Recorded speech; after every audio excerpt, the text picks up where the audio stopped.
Hello friends, welcome back to my channel smart study from home.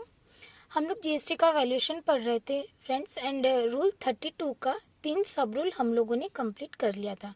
ठीक है, last video में हम लोग इंश्योरेंस वाला सर्विस कंप्लीट कर लिया था। ठीक है, और 2 सब रूल बचे हैं फ्रेंड्स। पहला है आपका सेकेंड हैंड गुड्स वाला सप्लाई एंड दूसरा है आपका वाउचर रिडम्पशन वाला सप्लाई। ठीक है, ये दोनों सप्लाई को अभी हम कवर करेंगे। ठीक है, आज हम वैल्यूएशन ऑफ सर्विस कंप्लीट करेंगे।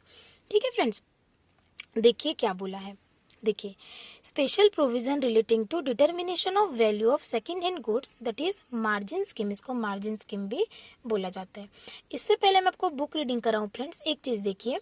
देखो, नॉर्मली जीएसटी किस पे लगता है? ट्रांजैक्शन वैल्यू पे लगता है। मैंने कोई चीज 2 लाख में खरीदा, उसको 3 लाख में बेचा। ठीक है, तो जीएसटी किस पे लगेगा? 3 लाख पे लगेगा। ठीक है, और अगर मैंने 2 लाख में खरीदा है तो 2 लाख के ऊपर जितना जीएसटी पे किया है उसका मुझे क्रेडिट मिल जाएगा। This is the simplest procedure. ठीक है, आपको सेल के ऊपर जीएसटी लगता है, बट जहाँ पे सेकेंड हैंड गुड्स आ जाता है फ्रेंड्स, ये केस जो बोल रहा है ना, ये सेकेंड हैंड गुड्स का बात कर रहा है। ठीक है, जहाँ पे सेकेंड हैंड गुड्स आ जाता है मतलब कोई ऑलरेडी उसे यूज कर चुका है। रीयूज गुड्स को आपने क्या किया?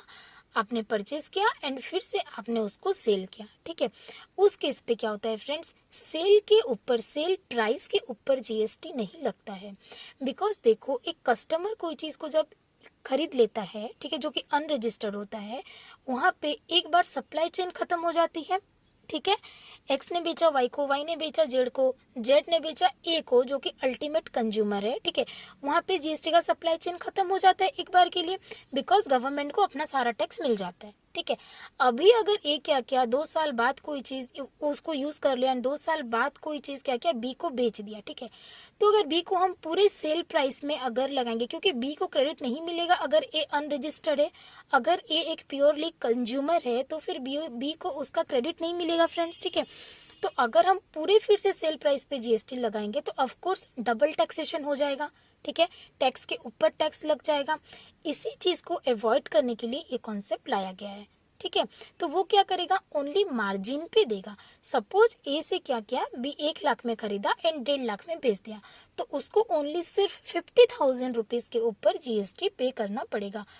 लेकिन कंडीशन क्या है कि ए अनरजिस्टर्ड होना चाहिए। दैट मीन्स बी उस पे आईटीसी क्लेम नहीं करना चाहिए। अगर बी को आईटीसी मिल जा रहा है, ठीक है, जो सेकेंड हैंड गुड्स परचेज कर रहा है, अगर उसे आईटीसी मिल जा रहा है तब तो कोई दिक्कत नहीं है, टैक्स ऑन टैक्स नहीं होगा। तो फिर वो क्या, जितना प्राइस पे सेल करेगा उस पे उसको जीएसटी देना पड़ेगा। That means normal provision applicable हो जाएगा। ठीक है, अभी बुक देखिए। देखो क्या बोला है, normally GST is charge on the transaction value of the goods. ठीक है, नॉर्मली क्या होता है, transaction value of the goods पे लगता है। However, in respect of second-hand goods, a person dealing in such goods may be allowed to pay tax on the margin, that is the difference between the value at which the goods are supplied and the price at which goods are purchased. ठीक है, जितना में आपने cell किया and जितना में आपने purchase किया था, दोनों का डिफरेंस इज द मार्जिन। उसको हम मानेंगे value of supply. If there is no margin, no GST charge for the supply. आपने 1 लाख में बेचा, आपने 1 लाख में खरीदा, 1 लाख में ही बेच दिया, कोई मार्जिन नहीं है तो फिर जीएसटी भी नहीं लगेगा। बोलोगे अगर मैंने लॉस में बेच दिया तो 1 लाख में खरीदा, 80,000 में बेच दिया, तो गवर्नमेंट मुझे क्या रिफंड देगा? नो बाबा नो, गवर्नमेंट आपको रिफंड रिटर्न कुछ नहीं देगा। अगर आपने लॉस में बेचा, नेगेटिव आई अगर आपकी मार्जिन, देन उसको इग्नोर कर दिया जाएगा एंड उस पर जीएसटी लगेगा भी नहीं, आपको कुछ मिलेगा भी नहीं। ठीक है, देखो, एंड ये मार्जिन कॉन्सेप्ट क्यों लाया गया? The purpose of the margin scheme is to avoid double taxation as the goods having once borne the incidence of tax re-enter the supply chain। मैंने बोला एक बार कस्टमर तक पहुंच जाते हैं तो एक बार सप्लाई चेन खत्म हो गया। जब आप दोबारा सेकेंड हैंड गुड्स को बेचना खरीदना स्टार्ट करो तो फिर वो सेकेंड सप्लाई चेन स्टार्ट हो रहा है, तो वहां पे क्या, टैक्स ऑन टैक्स होगा। तो उस चीज को अवॉइड करने के लिए ये कॉन्सेप्ट लाया गया। ठीक है, देखिए, the taxable value of supply of second hand goods, that is used goods as such or after such minor processing which doesn't change the nature of goods, is the difference between the purchase price and the selling price, provided no ITC has been availed on purchase of such goods. However, if the selling price is less than the purchase price, that negative value is ignored। वही बोला मैंने कि अगर आपने loss में बेचा, negative में बेचा तो फिर उसे इग्नोर कर दिया जाएगा। ठीक है फ्रेंड्स, क्लियर है? आगे देखिए।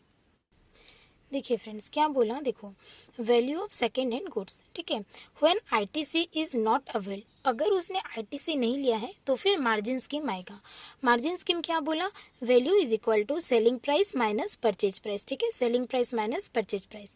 अगर आपका सेलिंग प्राइस लेस देन हो गया परचेज प्राइस थे तो नेगेटिव वैल्यू को क्या करेंगे, इग्नोर कर देंगे।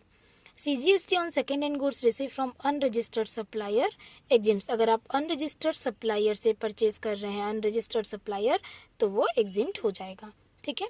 वेल आईटीसी इज अवेल, अगर आईटीसी अवेल की हो तो फिर तो कोई दिक्कत ही नहीं है, टैक्स ऑन टैक्स होगा ही नहीं। जो पर्पस के लिए मार्जिन स्कीम लाया गया है वो पर्पस की ज़रूरत ही नहीं है, बिकॉज अगर आप आईटीसी ले रहे हैं तो फिर टैक्स ऑन टैक्स का सवाल ही नहीं उठता है, ठीक है। तो normal valuation as per other applicable rules will be done, ठीक है, तो वैसे ही होगा। देखिए एक एग्जाम्पल देखिए, देखो a company X limited which deals in buying and selling of second-hand cars purchased a second-hand Maruti Alto car of March 2014 makes original price 5 lakh for 3 lakh, ठीक है। बाइंग एंड सेलिंग का सेकेंड हैंड गुड्स, मतलब second hand goods के by cell पे x limited deal कर रहा है। उसने एक मारुति ऑल्टो खरीदा कितना में, 3 लाख में, ठीक है, from an unregistered person and sell the same after minor furbishing for 350, उसने 3 में खरीदा एंड 350 में बेच दिया, ठीक है।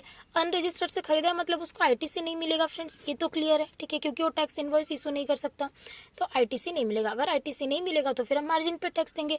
इसका मार्जिन कितना आएगा, 350 माइनस 3, तो 50,000 is the value of supply and उसके ऊपर उसको टैक्स देना पड़ेगा। The supply of the car to the company for 3 lakh shall be exempted and the supply of the same by the company to the customer for 3.5 lakh will be taxed. The value for GST purpose shall be 50,000, that is the difference between the selling and purchase price of the company. In case any other value is added by of repair, refurbishing, reconditioning, etc., the same shall be added to the value of goods and be part of the margin, ठीक है। If margin scheme is opted for a transaction of second hand goods, the person selling the car to the company shall not issue any taxable invoice and the company purchasing the car shall not claim any ITC, और उसको taxable invoice भी नहीं दे सकता and purchase जो कर रहा है वो ITC क्लेम भी नहीं कर सकता, इसीलिए टैक्स ऑन टैक्स हो जाएगा, इसीलिए वो सिर्फ मार्जिन के ऊपर ही टैक्स देगा, ठीक है। अभी देखिए purchase value of supply of goods repossessed from a defaulting borrower, अगर जो गुड्स है डिफॉल्टिंग बोरोअर से अगर कोई रिपोजेस कर लेता है तब उसका वैल्यू ऑफ सप्लाई क्या होगा, देखिए फ्रेंड्स डिफॉल्टर बोरोअर क्या होता है। देखिए पहले एक पर्सन है एक्स, ठीक है, एक पर्सन है एक्स, एक पर्सन है वाई, ठीक है, और एक है बैंक, ठीक है फ्रेंड्स। वाई ने क्या किया फ्रेंड्स, बैंक से लोन लिया, ठीक है, एंड इस लोन अमाउंट से क्या किया, एक्स से गुड्स परचेज किया, ठीक है। नाउ क्या हुआ, एक्स सोल्ड कर दिया वाई को, एक्स का काम ओवर है, ठीक है। अभी वाई क्या किया, बैंक को रीपेमेंट नहीं किया, रीपे नहीं किया, तो बैंक ने क्या किया फ्रेंड्स, बैंक ने क्या किया, ये वाले गुड्स को उसने पोजीशन में ले लिया, ठीक है, बैंक पोजेसेस द गुड्स, ठीक है, बैंक अपने पोजीशन में गुड्स को ले लिया, ठीक है।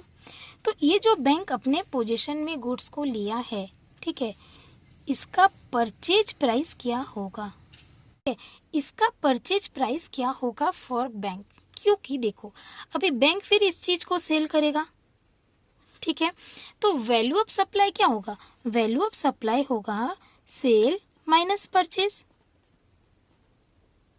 ठीक है friends, sale minus purchase is the value of supply, तो सेल प्राइस तो बैंक जितना में सेल किया उतना प्राइस चला जाएगा, ठीक है, लेकिन ये परचेज वैल्यू क्या जाएगा, जो गुड्स को वो रिपोजेस किया है उसका परचेज वैल्यू क्या जाएगा, ठीक है, क्या हम वो लेंगे जितना में वाई परचेज किया था या फिर कुछ और लेंगे, ठीक है, ये चीज हम पढ़ेंगे अपने सेक्शन में, लेकिन मैं पहले क्या दिया है उसको बता दे रही हूँ, फिर हम बुक से रीड करेंगे, ठीक है फ्रेंड्स। तो देखिए क्या होगा, अगर दो केस है, ठीक है, वाई, ठीक है, ये क्या, ये डिफॉल्टर बोरोअर है, ठीक है, तो वाई है आपका डिफॉल्ट बोरोअर, इसको बोलेंगे डिफॉल्ट बोरोअर, ठीक है। अगर वाई अनरजिस्टर्ड है तो एक चीज होगा एंड अगर वाई रजिस्टर्ड है तो अलग चीज होगा, ठीक है। अगर वाई अनरजिस्टर्ड है तो क्या करोगे, 5% पर क्वार्टर, ठीक है, और पार्ट हम लोग रिड्यूस कर देंगे। कब से कब रिड्यूस करेंगे, बैंक जिस दिन परचेज किया, मतलब बैंक जिस दिन रिपोजेस किया वाई से गुड्स, एंड जिस दिन बैंक सेल किया, ठीक है। बैंक सपोज अप्रैल में रिपोजेस किया, ठीक है, एंड अगस्त में बेचा, तो अप्रैल से अगस्त तक कितना क्वार्टर होता है, अप्रैल मई जून एक क्वार्टर, जुलाई अगस्त दूसरा क्वार्टर, पार्ट दिया बोला है एक दिन भी होगा तो एक क्वार्टर कंसीडर करेंगे। तो दो क्वार्टर के लिए आप 10% माइनस कर दो, जितना में आपने परचेज किया है, मतलब जितना में वाई खरीदा था उसमें से आप 10% माइनस कर दो, that will be your purchase value, ठीक है। 5% पर क्वार्टर और पार्ट हम क्या करेंगे, रिड्यूस कर देंगे अगर वाई अनरजिस्टर्ड है तब। लेकिन अगर वाई रजिस्टर्ड है तो फिर वाई ने जितना में परचेज किया था, ठीक है, परचेज प्राइस ही बैंक का भी परचेज प्राइस हो जाएगा, ठीक है, सेम रहेगा। क्लियर है फ्रेंड्स ये चीज, ठीक है। अभी बुक में क्या दिया है पढ़ते हैं, देन हम लोग एक एग्जाम्पल करेंगे। देखिए फ्रेंड्स क्या बोला है, purchase value of supply of goods repossessed from a defaulting borrower. Defaulting borrower कौन है, वाई है, ठीक है। Many times goods taken on loan are repossessed by the lender in the event of default in payment of loan, the purchase value of such repossessed asset. उस repossessed asset का purchase price क्या होगा, देखो। If the defaulting borrower is unregistered, मैंने बोला Y अगर unregistered होगा तब क्या होगा, देखो, purchase value is equal to purchase price in the hands of such borrower, Y ने जितना में खरीदा था, माइनस 5% फॉर एवरी क्वार्टर और part thereof between, 5% reduce करेंगे, कब से करेंगे, the date of purchase and the date of disposal by person making such repossession. Repossession कौन कर रहा है, लेंडर कर रहा है, यहाँ पे लेंडर कौन है, बैंक है। बैंक जिस दिन खरीदा वाई से, मतलब खरीदा मतलब क्या, रिपोजेस कर लिया वाई से, एंड जिस दिन सेल किया उसने फर्दर सप्लाई किया, उस दोनों के बीच का टाइम डिफरेंस जो है वो जितना क्वार्टर होगा, पर क्वार्टर 5% आपको रिड्यूस करना है वाई जितना में खरीदा था, ठीक है, that will be your purchase price. लेकिन if the defaulting borrower is registered, अगर डिफॉल्टिंग बोरोअर रजिस्टर्ड होगा तब the repossessing lender agency will discharge GST at the supply value without any reduction from actual और notional purchase value. वहां पे उसको कुछ भी रिड्यूस करने की जरूरत नहीं है। क्लियर है फ्रेंड्स, ठीक है। इसका एक एग्जांपल सीए मटेरियल में नहीं दिया है तो मैं आपको सीएमए के मटेरियल से करवा रही हूँ, ठीक है। देखिए friends, mister C has taken a loan from the bank on 15 July 2017 worth ₹2 crore and purchase a machine. Mister C कौन है, बोरोअर है, उसने 2 करोड़ का क्या किया, उसने 2 करोड़ रुपीस का लोन लिया एंड एक मशीन परचेज किया। Subsequently mister C defaulted in paying the loan amount along with the interest. वो डिफॉल्टर बोरोअर हो गया। At late bank repossessed the machine from mister C on 1 January 2018। Bank ने कम रिपोजेस्ट किया 1 January 2018। ये date हमारे लिए रेलिवेंट है, ये डेट हमारे लिए रेलिवेंट है। The bankers sale the said goods on 26 April 2018। उसने सेल कब किया, 26 अप्रैल में, ठीक है। तो जनवरी फरवरी मार्च एक क्वार्टर और अप्रैल का 26 दिन एक क्वार्टर, पार्ट एक दिन भी होने से एक क्वार्टर, तो 2 क्वार्टर। हम लोग 10% रिड्यूस करेंगे अगर वो अनरजिस्टर्ड हुआ तो। अगर मिस्टर सी अनरजिस्टर्ड हुआ तब हम 10% रिड्यूस करेंगे 2 करोड़ से, ठीक है। Find the value of taxable supply of goods in the case of banker in the following 2 independent cases. Machine sold for 1 crore 90 lakhs and machine sold for 1 crore 70 lakhs. Applicable rate of IGST 18%. देखिए friends, purchase value of the banker क्या होगा, अगर वो unregistered है तो 2 करोड़ से हम कितना 10% माइनस कर देंगे 20 लाख, तो 180 हो गया उसका परचेज वैल्यू। केस 1 में सेल क्या है 190, तो 10 लाख हो गया उसका प्रॉफिट मार्जिन हो गया, इसके ऊपर जीएसटी लगेगा। इस केस पे क्या हो जाएगा 170 माइनस 180 नेगेटिव आ जाएगा तो हम उसे इग्नोर कर देंगे, ठीक है। क्लियर है। और अगर वो अनरजिस्टर्ड होता तो बुक में नहीं दिया है, बता दे रही हूँ, अगर वो अनरजिस्टर्ड होता तो परचेज प्राइस 2 करोड़ ही होता और सेल प्राइस दोनों में ही कम है 190 एंड 170, तो दोनों पे ही जीएसटी नहीं लगता, ठीक है। क्लियर है। अभी देखिए नेक्स्ट सर्विस भी इसी से पढ़ा दे रही हूँ बिकॉज सीए मेट में इसका भी एग्जाम्पल्स नहीं है, ठीक है। देखो, redeemable voucher coupon stamp other than postage stamp, ठीक है। अगर आप कोई वाउचर कूपन को रिडीम करते हो, ये हम टाइम ऑफ सप्लाई में भी पढ़ेंगे बट यहाँ वैल्यू ऑफ सप्लाई में आया है तो बता दे रही हूँ। देखो, सपोज आप कोई मॉल गए, ठीक है फ्रेंड्स। तो आपको कूपन देता है ना कि 1 महीने में आके कूपन ले लीजिए, ठीक है, इतना आपको डिस्काउंट मिल जाएगा, या फिर 2 शर्ट आपने खरीदा, 2 के बदले 2 दिया, ठीक है, कूपन दे दिया, आप कभी भी आके रिडीम करा सकते हो। तो उसका वैल्यू ऑफ सप्लाई क्या होगा, ठीक है, वो देखिए।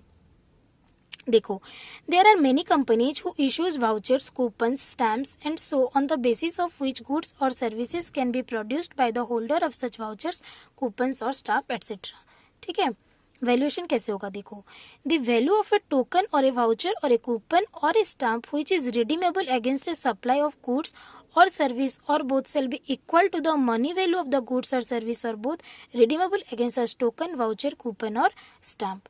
ठीक है, टाइम ऑफ सप्लाई दिया है उसको इग्नोर कीजिए, वैल्यू देखिए। Ram and company being dealer in electronics and electrical items issued gift voucher to its customer for ₹2000 on 15th November. Customer can use gift voucher to purchase anything which is available. Customer purchase goods worth ₹1400 on 20th November। ठीक है, तो इसका value of supply क्या होगा, 1400 हो जाएगा। ठीक है,